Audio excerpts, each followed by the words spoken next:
السلام علیکم ورحمۃ اللہ وبرکاتہ۔ ایک سخت گیر آئی جی پولیس یتیم خانے کے اچانک دورے پر گیا تو دیکھا کہ وارڈن ایک معصوم یتیم بچے کو چوری کے الزام میں بے دردی سے مار رہا ہے۔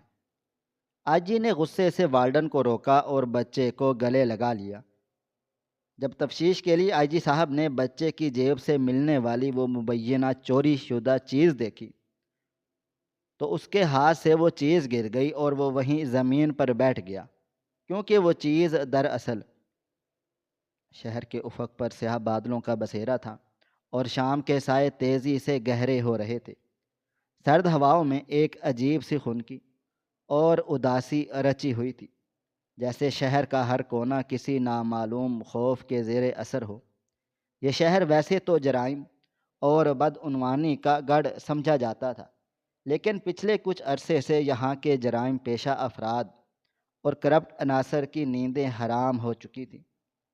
اس کی واحد وجہ وہ شخص تھا جو اس وقت ایک سیاہ رنگ کی سرکاری گاڑی کی پچھلی نشست پر خاموشی سے بیٹھا کھڑکی سے باہر کے مناظر دیکھ رہا تھا۔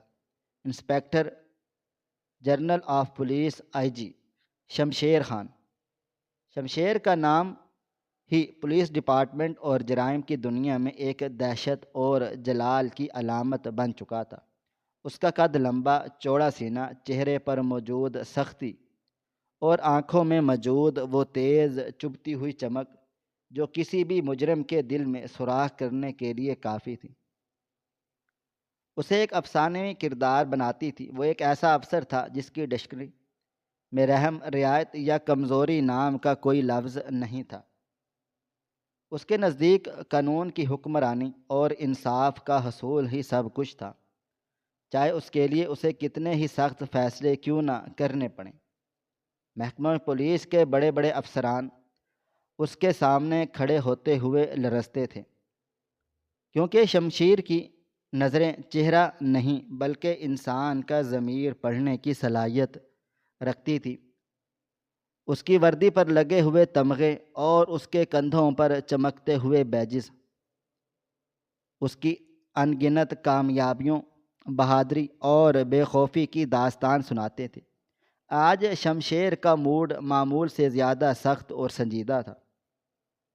اسے اپنے خفیہ ذرائع سے شہر کے ایک مشہور سرکاری یتیم خانے دارالامان کے حوالے سے کچھ انتہائی تشویشناک اطلاعات موصول ہوئی تھیں۔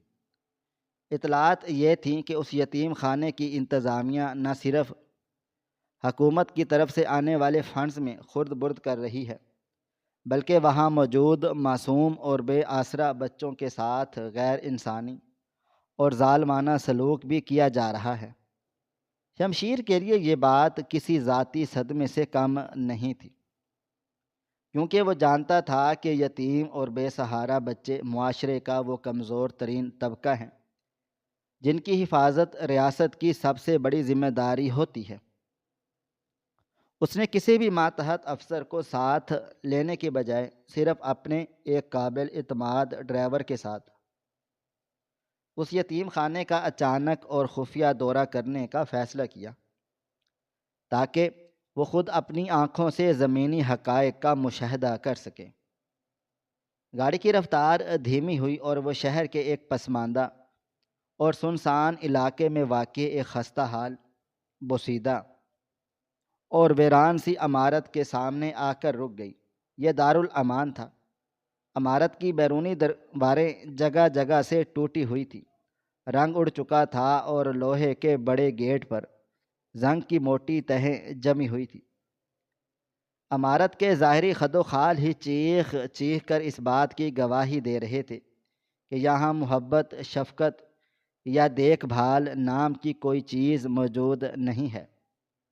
شمشیر نے ڈرائیور کو گاڑی وہیں روکنے کا اشارہ کیا اور خود خاموشی سے گاڑی کا دروازہ کھول کر باہر نکل آیا۔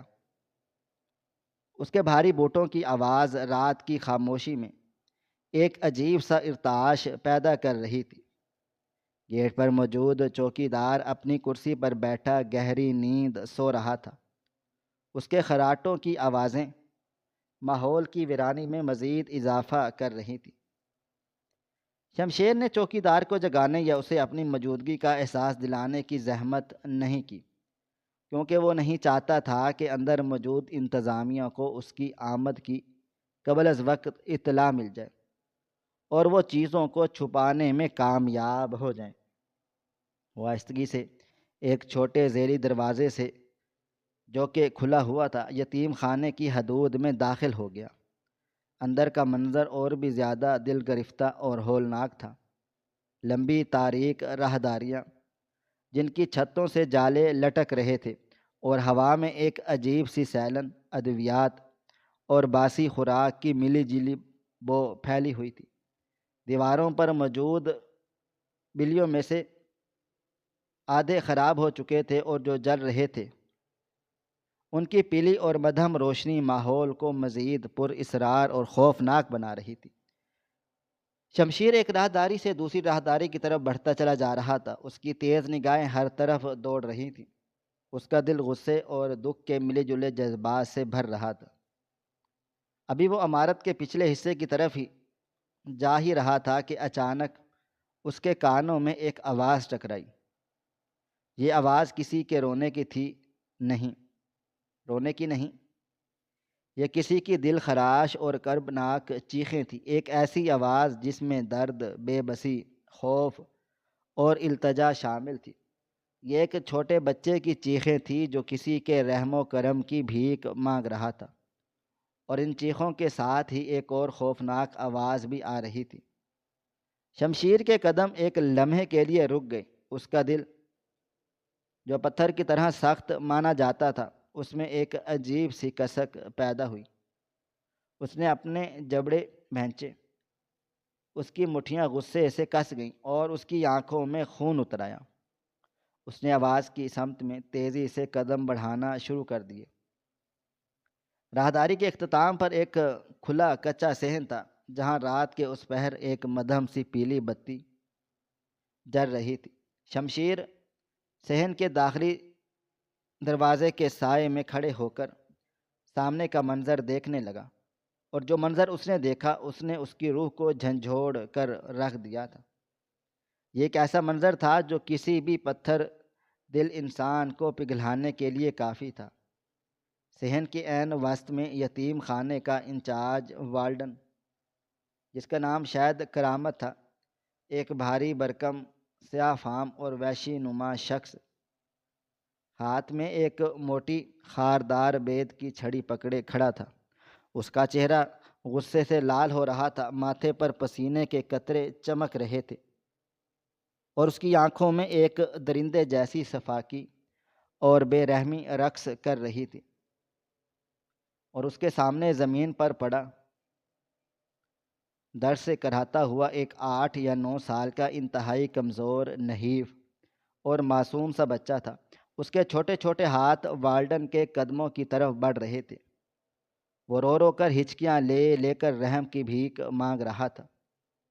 خدا کے لیے مجھے معاف کر دیں والڈن صاحب، میں نے چوری نہیں کی، اللہ کی قسم میں نے کوئی چوری نہیں کی، مجھے مت مارے، میری ماں یاد آ رہی ہے، مجھے مت مارے۔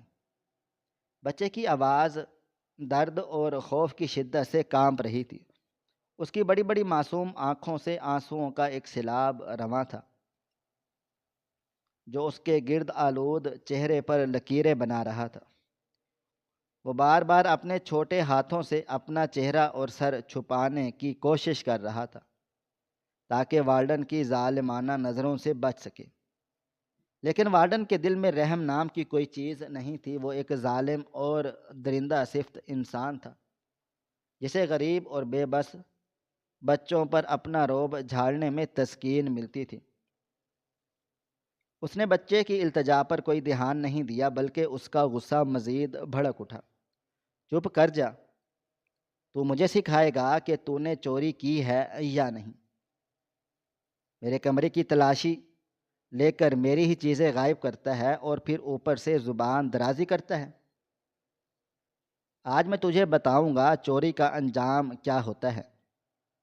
نکال وہ چیز جو تو نے چھپائی ہے، ورنہ آج میں تجھے جان سے مار دوں گا۔ والڈن ایک گندی اور غلیظ گالی دیتے ہوئے اسے جھڑکا امی۔ اور وہ بچہ رونے لگا۔ یہ چیخ شمشیر کے دل پر کسی خنجر کی طرح لگی۔ اس کی برداشت کا پیمانہ لبریز ہو چکا تھا۔ اس کے اندر کا انسان، اس کا ضمیر، اس کی طاقت، سب کچھ ایک لاوے کی طرح ابل پڑا۔ اس کا خون اس قدر تیزی سے گردش کر رہا تھا کہ اسے اپنے کانوں میں سائیں سائیں کی آوازیں سنائی دینے لگیں۔ اس نے پوری زندگی میں بے شمار مجرموں کا سامنا کیا تھا، بڑے بڑے گنڈوں کو انجام تک پہنچایا تھا، لیکن اتنی صفاکی، اور وہ بھی ایک اتنے چھوٹے اور معصوم بچے پر، اس نے اپنی آنکھوں سے کبھی نہیں دیکھی تھی۔ شمشیر سائے سے باہر نکلا۔ اس کی چال میں ایک ایسا غضب اور طوفان تھا جسے دیکھ کر ہوائیں بھی راستہ چھوڑ دیتی ہیں۔ اس کے بھاری بوٹوں کی ٹھک ٹھک نے صحن کے خوفناک سکوت کو توڑا۔ والڈن، جو چھڑی اٹھا کر بچے پر وار کرنے کے لیے تیار تھا، اس نے چونک کر آواز کی سمت دیکھا۔ اس کی نظریں جب شمشیر پر پڑیں اور اس نے اس رات کی تاریکی میں اس دیو ہیکل شخص کو، اس کے کندھوں پر چمکتے ہوئے بیجز کو اور اس کے چہرے پر موجود موت جیسی سختی کو دیکھا، تو اس کا اٹھا ہوا ہاتھ وہیں ہوا میں رک گیا۔ اس کے حلق میں جیسے کانٹے چبھنے لگے اور اس کی آنکھوں میں خوف سے پھٹ گئی۔ وہ اس شخص کو پہچانتا تھا، پورا شہر اس شخص کو پہچانتا تھا، آئی جی شمشیر خان۔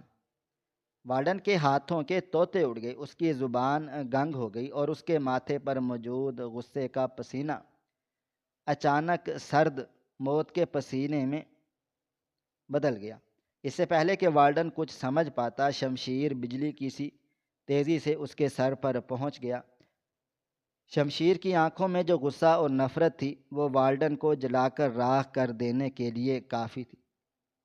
شمشیر نے اپنا مضبوط آہنی ہاتھ آگے بڑھایا اور وارڈن کے اس ہاتھ کو، جس میں اس نے چھڑی پکڑی ہوئی تھی، اتنی زور سے دبوچا کہ وارڈن کے منہ سے درد کی ایک مدھم سی چیخ نکل گئی۔ شمشیر کی گرفت اتنی سخت تھی جیسے کسی شیر نے اپنے شکار کو دبوچ لیا ہو۔ جانور، درندے۔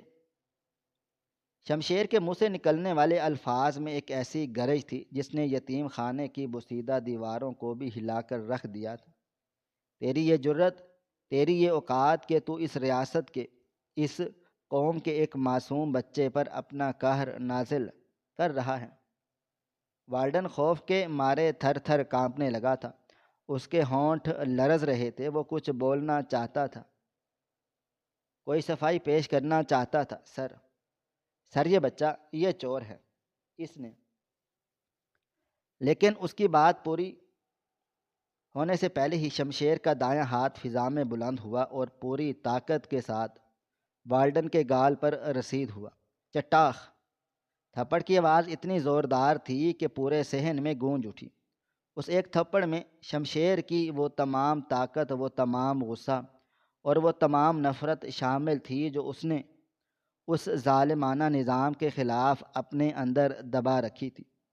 تھپڑ کی شدت اتنی زیادہ تھی کہ وہ بھاری بھرکم والڈن اپنی جگہ پر کھڑا نہ رہ سکا اور ایک کٹے ہوئے درخت کی طرح کلا بازی کھا کر دور مٹی میں جا گرا۔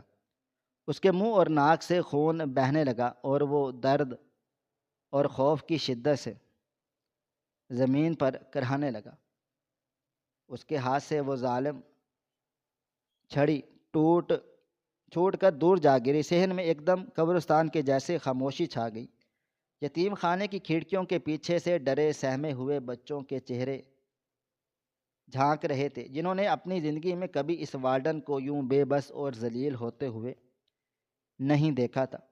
شمشیر نے زمین پر پڑے اس ذلیل وارڈن کی طرف ایک حقارت بھری نظر ڈالی اور پھر اس کی نظر اس چھوٹے سے وجود پر پڑی جو ابھی تک زمین پر پڑا خوف کے مارے لرز رہا تھا۔ علی، وہ ننھا بچہ، اپنی بڑی بڑی خوفزدہ آنکھوں سے اس لمبے چوڑے افسر کو دیکھ رہا تھا۔ اسے سمجھ نہیں آ رہی تھی کہ یہ فرشتہ کہاں سے آ گیا جس نے اس ظالم والڈن کو ایک ہی پل میں زمین بوس کر دیا۔ لیکن بچہ ابھی تک خوف کے اس قدر گہرے سائے میں تھا کہ وہ کسی پر اعتبار کرنے کے قابل نہیں تھا۔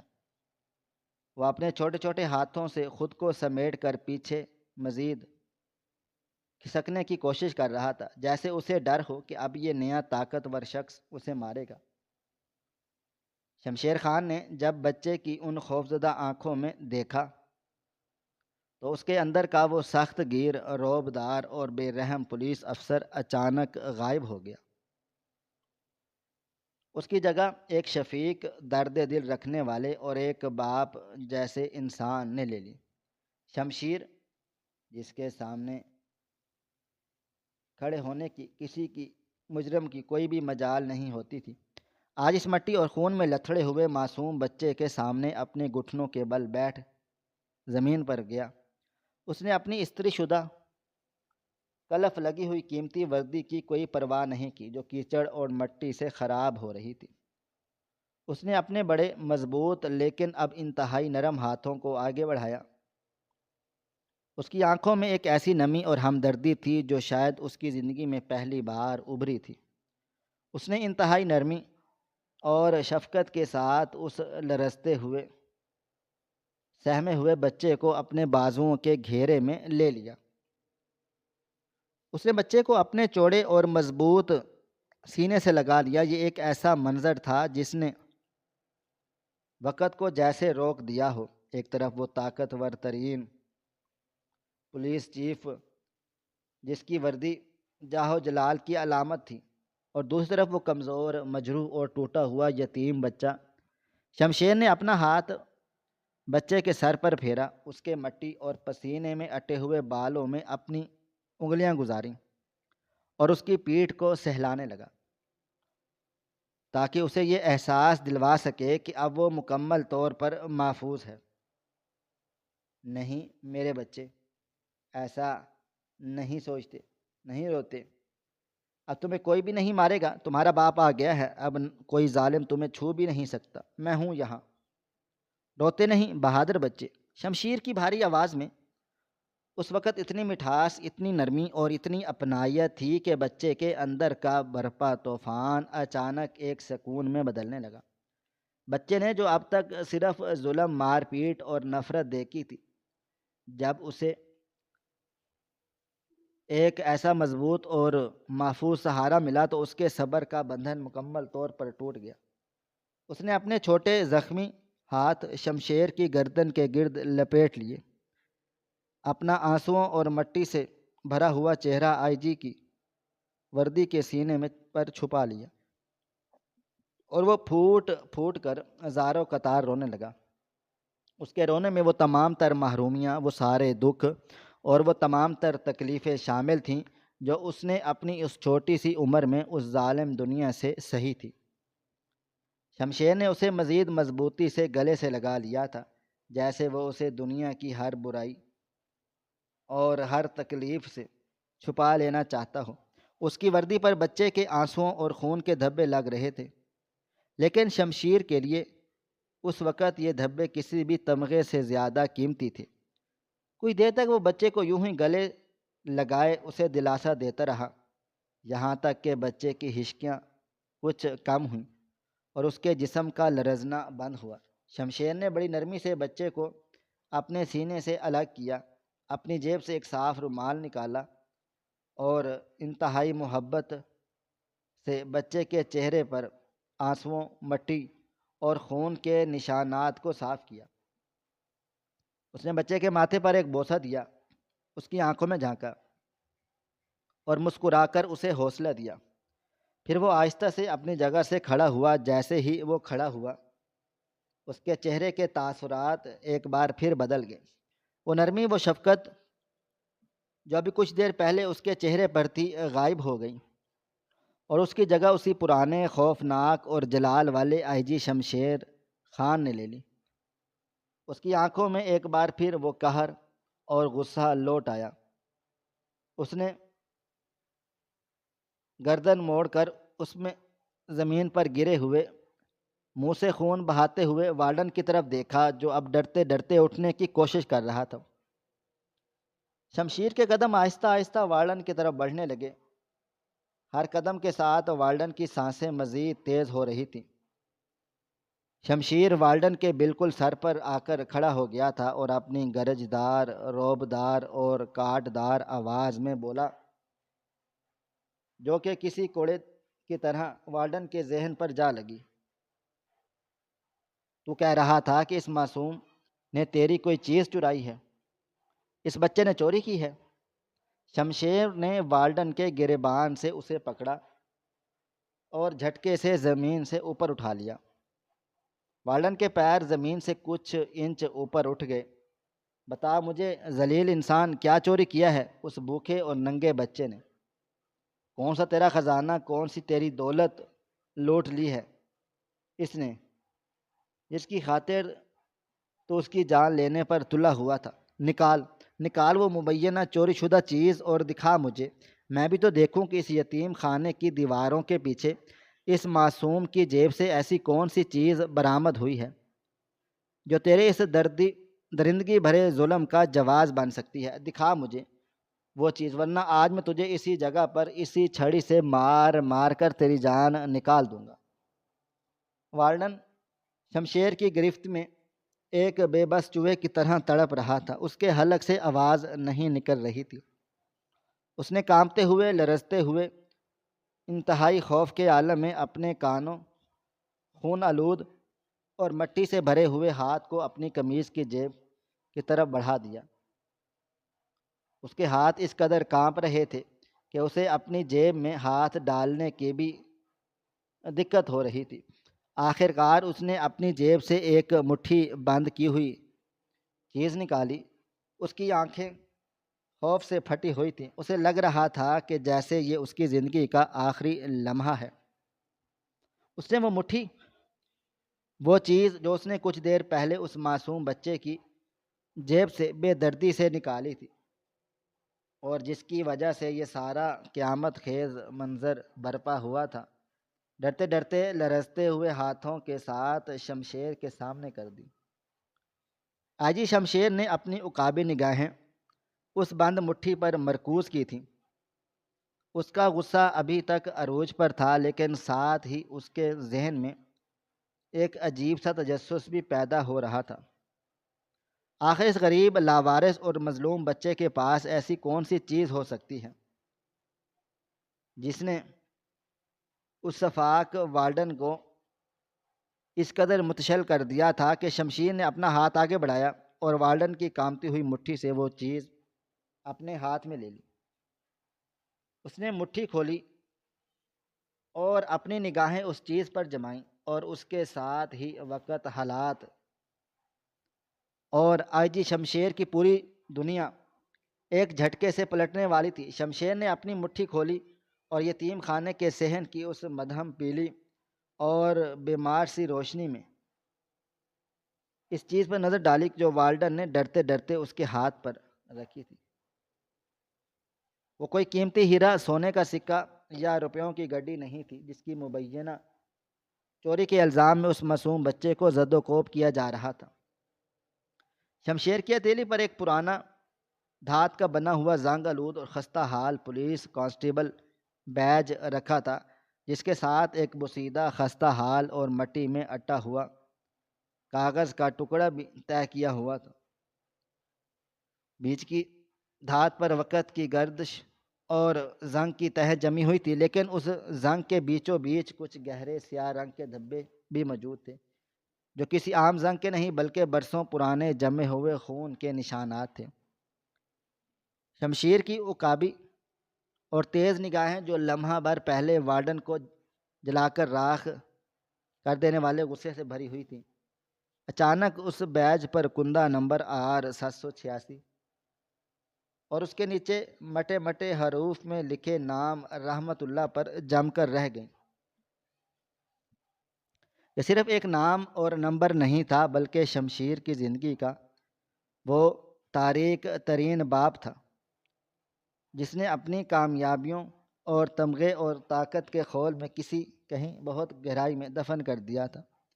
وہ بیج دیکھنے تے ہی شمشیر کے دل و دماغ میں ایک زوردار دھماکہ ہوا، جیسے کسی نے اس کی یادوں کے بند کواڑ پر ہتھوڑا مار دیا ہو۔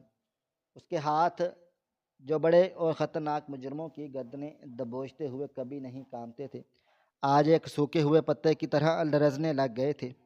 اس کی سانسیں اچانک بے ترتیب ہو گئی تھی، جیسے کسی نے اس کے پھیپھڑوں سے آکسیجن کھینچ لی ہو۔ اس کے کانوں میں سائیں سائیں کی آوازیں گونجنے لگ گئی تھیں، اور یتیم خانے کا وہ تاریک صحن، وہ خوفناک اور خوفزدہ والڈن اور وہ روتا ہوا بچہ، سب کچھ اس کی نظروں کے سامنے سے دھندلا کر غائب ہونے لگا۔ وقت کا پہیہ تیزی سے الٹا گھوما اور شمشیر کو 8 سال پیچھے اس سیاہ طوفانی اور خوفناک رات میں لے گیا جس نے اس کی پوری زندگی کا رخ بدل کر رکھ دیا تھا۔ ان دھندلے اور خونی مناظر میں آسمان سے موسلا دھار بارش برس رہی تھی، اور بادلوں کی گرج دلوں کو ہلا رہی تھی۔ اس وقت کا شمشیر آج کا آئی جی نہیں تھا، بلکہ ایک نوجوان گرم خون والا، انتہائی جذباتی اور نڈر اسسٹنٹ سپرنٹینڈنٹ آف پولیس تھا، جسے اپنی طاقت اور بہادری پر حد سے زیادہ غرور تھا۔ اسی غرور اور بے باکی کے نشے میں وہ ایک خطرناک گینگسٹر کو پکڑنے کے لیے شہر کے مضافات میں واقع ایک پرانی ویران اور کھنڈر نما فیکٹری میں بنا کسی بھاری بیک اپ کے فورس کے صرف اپنے چند سپاہیوں کے ساتھ گھس گیا تھا۔ وہ اس کی زندگی کی سب سے بڑی اور احمقانہ غلطی تھی۔ مجرموں کی تعداد ان سے کہیں زیادہ تھی، اور وہ جدید اور بھاری ہتھیاروں سے لیس تھا۔ فیکٹری کے اس اندھیرے حال میں گولیوں کی بوچھاڑ شروع ہوگی۔ ہر طرف موت کا رقص جاری تھا، اور ہوا میں بارود کی تیز گھٹن زدہ بو پھیلی ہوئی تھی۔ نوجوان شمشیر ایک ٹوٹی ہوئی دیوار کے پیچھے پناہ لیے ہوئے تھا۔ اس کی بندوق کی گولیاں ختم ہو چکی تھیں، اور موت یقینی طور پر اس کے سر پر منڈلا رہی تھی۔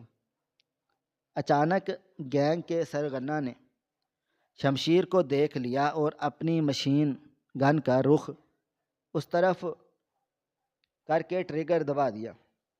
شمشیر نے موت کو اپنی طرف آتے ہوئے دیکھا۔ اس کی آنکھیں بے بسی سے کھلی کی کھلی رہ گئی تھیں۔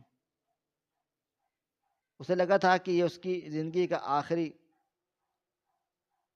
لمحہ ہے، لیکن اسی پل ایک کانسٹیبل جس نے شمشیر کو بچانے کی قسم کھا رکھی تھی، اپنی جان کی پرواہ کیے بغیر گولیوں کے اس اندھا دھند بارش کے بیچوں بیچ چھلانگ لگا کر شمشیر کے سامنے آ گیا۔ وہ کانسٹیبل رحمت تھا۔ گولیوں کا وہ برس جو شمشیر کے سینے کو چھلنی کر دینے والا تھا، کانسٹیبل رحمت کے چوڑے سینے میں پیوست ہو گیا۔ خون کا ایک فوارہ پھوٹا، اور وہ بہادر سپاہی ایک کٹے ہوئے درخت کی طرح شمشیر کے قدموں میں گر گیا۔ شمشیر کی آنکھوں میں کے سامنے وہ منظر کسی فلم کی طرح چل رہا تھا۔ رحمت کے سینے سے نکلنے والا گرم شمشیر کے چہرے اور وردی پر گرا ہوا تھا۔ مجرم وہاں سے فرار ہو چکے تھے، اور شمشیر اس طوفانی بارش اور کیچڑ میں گھٹنوں کے بل بیٹھا رحمت کے خون میں لتھڑے ہوئے سر کو اپنی گود میں رکھے دھاڑے مار مار کر رو رہا تھا۔ رحمت کی سانسیں اکھڑ رہی تھی۔ اس کی وردی پر لگا بیج R786 خون سے مکمل طور پر لال سرخ ہو چکا تھا۔ شمشیر نے اس کے زخموں کو اپنے ہاتھوں سے دبانے کی ناکام کوشش کی تھی تاکہ خون کا بہاؤ رک سکے، لیکن موت فیصلہ اپنا سنا چکی تھی۔ رحمت نے کانپتے ہوئے خون آلود ہاتھوں سے شمشیر کا کالر پکڑا اور اپنی آخری ٹوٹتی ہوئی سانسوں کے ساتھ کہا تھا، صاحب جی، میری ڈیوٹی پوری ہوئی، لیکن میرے پیچھے میری ایک بیمار بیوی اور میرا ایک آنے والا بچہ ہے۔ وہ ابھی اس دنیا میں نہیں آیا، تو میرے بعد ان کا کوئی بھی نہیں ہے۔ صاحب، میری قربانی کا بس اتنا صلہ دینا ہے کہ میرے بچے کو یتیم مت ہونے دینا، اس کا خیال رکھنا۔ اور اس کے ساتھ ہی رحمت کی گردن ایک طرف ڈھلک گئی اور اس کی روح پرواز کر گئی۔ شمشیر نے اس رات اس کی لاش پر سر رکھ کر قسم کھائی تھی کہ وہ رحمت کے بچے کو اپنا بچہ مانے گا، اس کی فیملی پر کبھی آنچ نہیں آنے دے گا۔ لیکن پھر وقت کی گردش، ترقی کی دوڑ، کیریئر کے نشے بڑے عہدوں کی خواہش اور دنیاوی مصروفیات نے شمشیر کو اتنا اندھا کر دیا تھا کہ وہ وعدہ، وہ قسمیں اور وہ اپنے محسن کی وہ آخری التجا مکمل طور پر بھول گیا تھا۔ وہ ترقی کی سیڑھیاں چڑھتا چلا گیا، شہر کا سب سے بڑا پولیس افسر بن گیا، لیکن اس نے مڑ کر کبھی یہ جاننے کی کوشش نہیں کی کہ اس کی جان بچانے والے کانسٹیبل کی بیوہ اور وہ بچہ کس حال میں ہیں۔ آج 8 سال کے بعد وہی خون آلود بیج ایک تھپڑ بن کر اس کے منہ پر لگا تھا۔ شمشیر کے ذہن میں ایک شدید نفسیاتی اور جذباتی دباؤ پڑا۔ اس کے دل و دماغ کی رگیں جیسے پھٹنے لگ گئی تھی۔ وہ تلخ حقیقت، وہ مجرمانہ غفلت اور وہ مزمل شدید ترین احساس ندامت اس کے اعصاب پر ہتھوڑے برسا رہا تھا۔ اس کے وہ بیج اور وہ خستہ حال خط پکڑا نہ گیا۔ اس کی انگلیاں ڈھیلی پڑ گئیں اور وہ بیج اس کے ہاتھ سے چھوٹ کر صحن کے پکے فرش پر چھن کی آواز کے ساتھ گرا۔ اس آواز نے جیسے شمشیر کے اندر کھڑے غرور، طاقت اور تکبر کے ہر بت کو پاش پاش کر دیا۔ اس کے گھٹنے مزید بھاری بوجھ کا وجود نہ اٹھا سکے اور وہ شہر کا سب سے بڑا طاقتور سخت گیر افسر ایک بے جان پتھر کی طرح وہیں اسی کچڑ بڑے فرش پر گھٹنوں کے بل گر پڑا۔ اس کی آنکھوں سے آنسوؤں کا ایک ایسا سیلاب ابھر رہا تھا جس پر اس کا کوئی بھی کنٹرول نہیں تھا۔ وہ دھاڑے مار مار کر ایک چھوٹے بچے کی طرح رونے لگ گیا تھا۔ اس کی روتی ہوئی کانپتی ہوئی آواز نے یتیم خانے کے اس تاریک ماحول میں ایک عجیب سا خوف اور ایک دل خراش تاثر پیدا کر دیا تھا کہ والڈن حیرت، صدمے اور خوف کے ملے جلے تاثرات کے ساتھ اس منظر کو دیکھ رہا تھا۔ اسے سمجھ نہیں آ رہی تھی کہ ایک معمولی سا کباڑ نما بیج دیکھ کر آئی جی صاحب جسے آئینی انسان کو کیا ہو گیا ہے کہ وہ یوں زمین پر بیٹھ کر زاروں قطار رو رہے ہیں۔ شمشیر نے کانپتے ہاتھوں سے اس بیج کے ساتھ گرے ہوئے کاغذ کے پرزے کو اٹھایا اور اسے کھولا۔ وہ ایک خط تھا جو رحمت کی بیوی نے اپنے مرنے سے پہلے اپنے بیٹے کے نام پر لکھا تھا۔ اس کی لکھائی مدھم ہو چکی تھی، لیکن الفاظ شمشیر کی روح کو چھلنی کر رہے تھے۔ اس میں لکھا تھا، میرے پیارے بیٹے علی، جب تم یہ پڑھ لکھ رہے ہوگے تو میں اس دنیا میں نہ ہوں گی۔ تمہارے والد ایک بہت بہادر پولیس والے تھے۔ انہوں نے ایک بہت بڑے افسر کی جان بچاتے ہوئے شہادت نوش کی۔ یہ بیج ان کی اکلوتی نشانی ہے جو میں تمہیں سونپ رہی ہوں۔ مجھے امید ہے کہ وہ افسر کبھی تو ہمارا حال پوچھنے آئے گا، لیکن شاید بڑے لوگوں کے پاس غریب کے لیے کوئی وقت نہیں ہوتا۔ بیماری نے مجھے اندر سے کھوکھلا کر دیا ہے۔ میرے پاس تمہارے علاج اور روٹی کے پیسے نہیں۔ بچے، میرے بعد تمہیں اس ظالم دنیا کا اکیلے سامنا کرنا ہے۔ ہمیشہ یاد رکھنا تم ایک شہید کے بیٹے ہو، کبھی کوئی غلط کام مت کرنا، اور اپنے باپ کی اس نشانی کو ہمیشہ سینے سے لگا کر رکھنا۔ خط کے اختتام پر کانسٹیبل رحمت کی بیوی کا نام درج تھا۔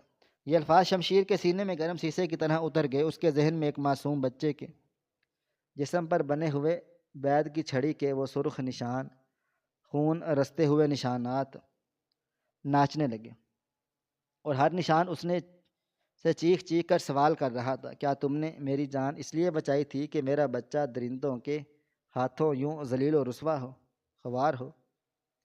شمشیر نے اپنا سر زمین پر رکھ دیا تھا اور مٹی کو اپنی مٹھیوں میں بھینچ لیا۔ اس کا ضمیر اسے بری طرح سے کچوکے لگا رہا تھا۔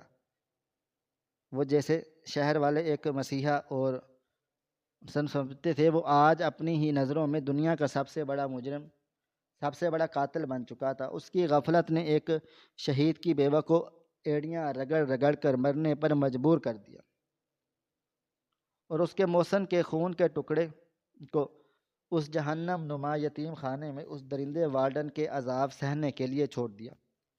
وہ بے بسی اور کرب کے سمندر میں غوطے کھا رہا تھا۔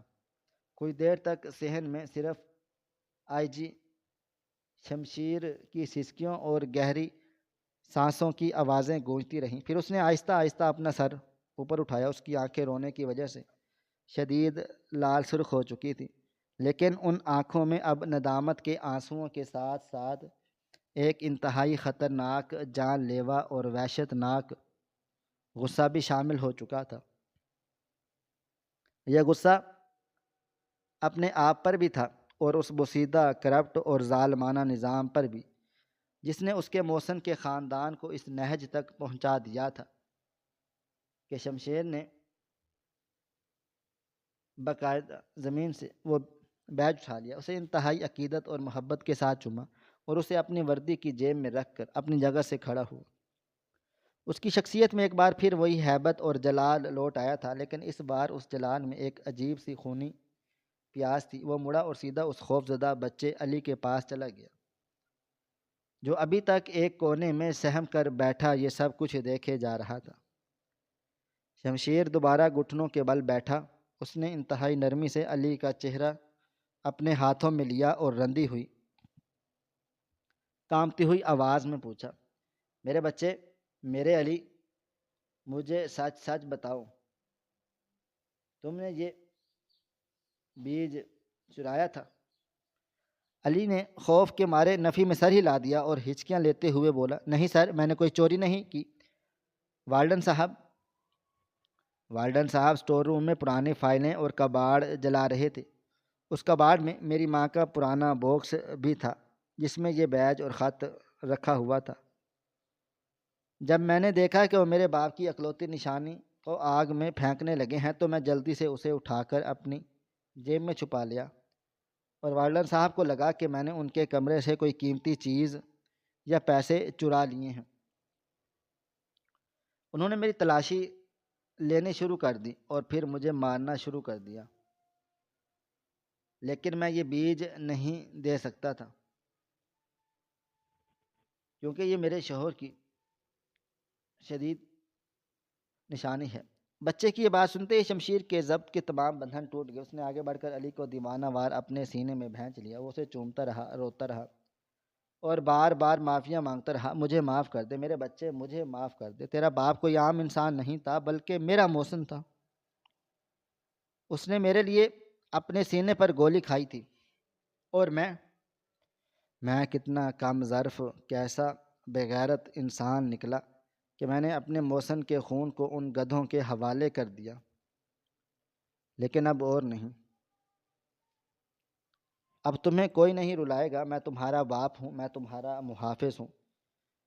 شمشیر کی آواز میں اس قدر درد، خلوص اور سچائی تھی کہ علی کے چھوٹے سے دل میں چھپا ہوا سارا درد یکدم سے ختم ہو گیا، اور اس نے اپنے ننھے بازو اس طاقتور افسر کے گرد لپیٹ لیے۔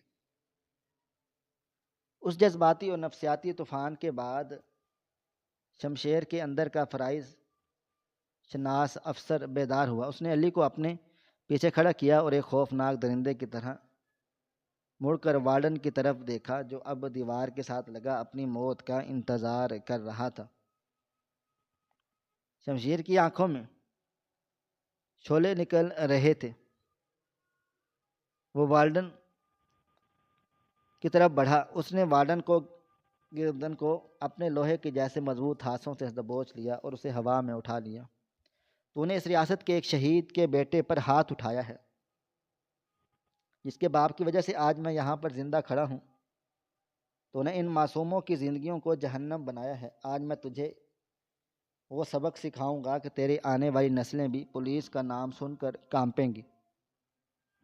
شمشیر کی گرج پورے علاقے میں سنائی دے رہی تھی۔ اس نے اپنا وائرلیس سیٹ نکالا اور ہیڈ کوارٹر میں فورس کی بھاری اور نفری کو فوراً سے پولیس یتیم خانے پہنچنے کا حکم دیا گیا۔ چند منٹوں کے بعد پولیس کی درجنوں گاڑیاں اور سائرن بجاتے ہوئے یتیم خانے کے باہر پہنچ گئے۔ پورے محکمے میں تھرتھلی سی مچ گئی تھی۔ شمشیر نے وارڈن کو سنگین ترین دفعات کے تحت گرفتار کرنے کا عقوبت خانے میں ڈالنے کا حکم دیا۔ اس نے اسی رات اس یتیم خانے کے پورے نظام کو درہم برہم کر دیا۔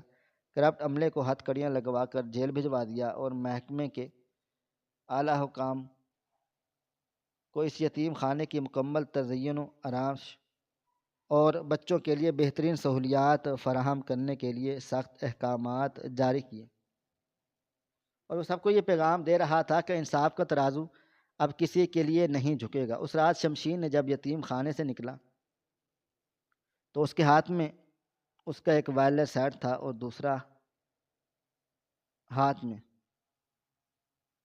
اس نے علی کا ننھا سا ہاتھ انتہائی مضبوطی اور پیار سے تھام رکھا تھا۔ علی نے اب خوف سے نہیں بلکہ فخر اور تحفظ کے ساتھ احساس کے شمشیر کی طرف دیکھا، بلکہ شمشیر علی کو اپنی گاڑی میں بٹھا کر اپنے گھر لے آئے۔ اس نے دنیاوی رسم و رواج، محکمے کی باتوں اور معاشرے کی پرواہ کیے بغیر علی کو قانونی طور پر اپنا بیٹا تسلیم کر لیا۔ شمشیر نے اپنی وہ ساری محبت، وہ ساری تر توانائیاں اور وسائل جو اس نے اب تک صرف اپنے کیریئر پر لگانے کے لیے لگائے تھے، وہ سب علی کی پرورش اور تربیت پر نچھاور کر دیے گئے۔ اس نے اپنے اندر کے احساس جرم کو علی کے لیے ایک بہترین باپ بن کر دھونے کی کوشش کی۔ اس نے نہ صرف دنیا کو بہترین تعلیم دلوائی بلکہ اس کے کردار میں وہ تمام خصوصیات بھی پیدا کی جو ایک سچے، بہادر اور انصاف پسند انسان میں ہونی چاہیے۔ علی کے زخم اب بھر چکے تھے، اس کی وہ کمزوری، وہ خوف اور وہ بے بسی اب ایک شاندار اعتماد، بہادری اور عقابی نگاہوں میں بدل چکی تھی۔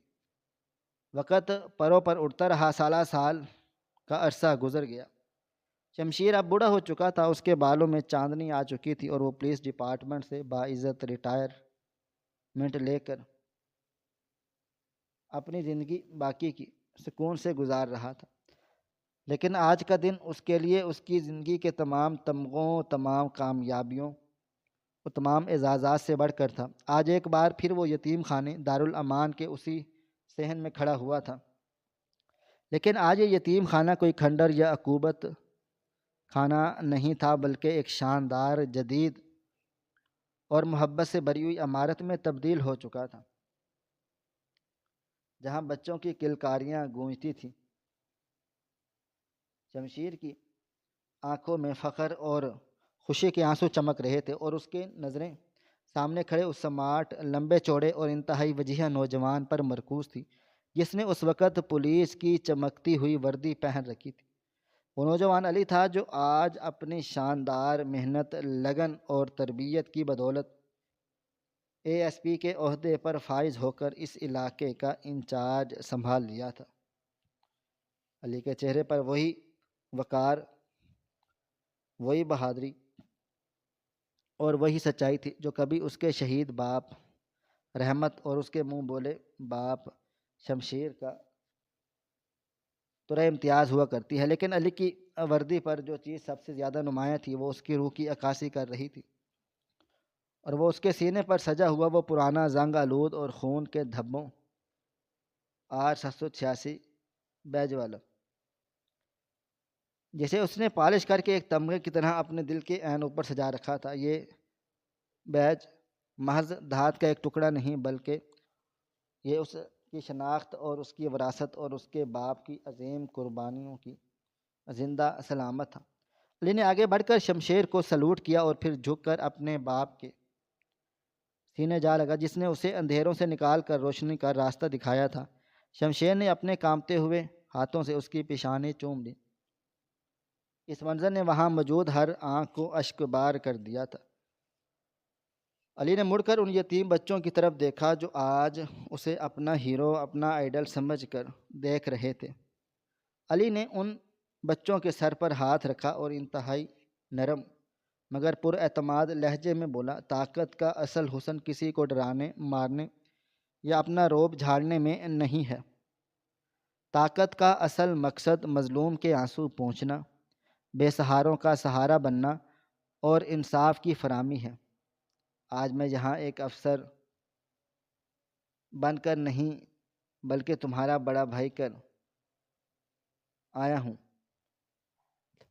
میں آج کے بعد اس شہر کے کوئی ظالم کسی معصوم کو حق نہیں چھیننے دوں گا، کیونکہ جب تک میرے سینے میں میرے باپ کا یہ بیج اور میرے سر پر میرے بابا شمشیر کا سایہ موجود ہے، میں اس نظام کو کسی غریب کے خون سے نہیں کھیلنے دوں گا۔ کہانی کا یہ اختتام محض ایک جذباتی انجام نہیں تھا، بلکہ انسان کی نفسیات، اس کے ضمیر کے سفر اور اس کی ابدی حقیقت کا ایک شاندار ثبوت تھا کہ جب ایک طاقتور انسان اپنے اندر کی انا اور تکبر کو مار کر رحم اور دنیا کا محبت کا راستہ اپناتا ہے، وہ تو صرف ایک جان کو بچاتا ہے، بلکہ وہ پوری نسل اور پورے نظام کی تقدیر کو بدل کر رکھ دیتا ہے۔ شمشیر کا ایک چھوٹا سا احساس ندامت اور ایک یتیم بچے کو گلے لگانے کا فیصلہ اس پورے شہر کے لیے ایک عظیم ترین محافظ اور ایک روشن خیال مستقبل کی تخلیق کا سبب بن گیا تھا، اور یوں وہ تاریک رات جس میں خون، درد اور چیخیں شامل تھیں، ایک ایسی شاندار صبح میں بدل گئی تھی جس کا اجالا ہمیشہ ہمیشہ کے لیے انصاف اور محبت کی کرنیں بکھیرتا رہے گا۔ ناظرین، آپ کو ہماری آج کی کہانی کیسی لگی؟ کومنٹ باکس میں اپنی رائے کا اظہار ضرور کریں۔ مزید اس طرح کی سبق آموز کہانیاں سننے کے لیے ہماری ویڈیوز کو لائک کریں، شیئر کریں اور ہمارے چینل ایس ایف سٹوریز کو ضرور سبسکرائب کر لیں۔ ملتے ہیں کل ایک نئی اور دلچسپ کہانی کے ساتھ، تب تک اپنا ڈھیر سارا خیال رکھیے گا۔ اللہ حافظ۔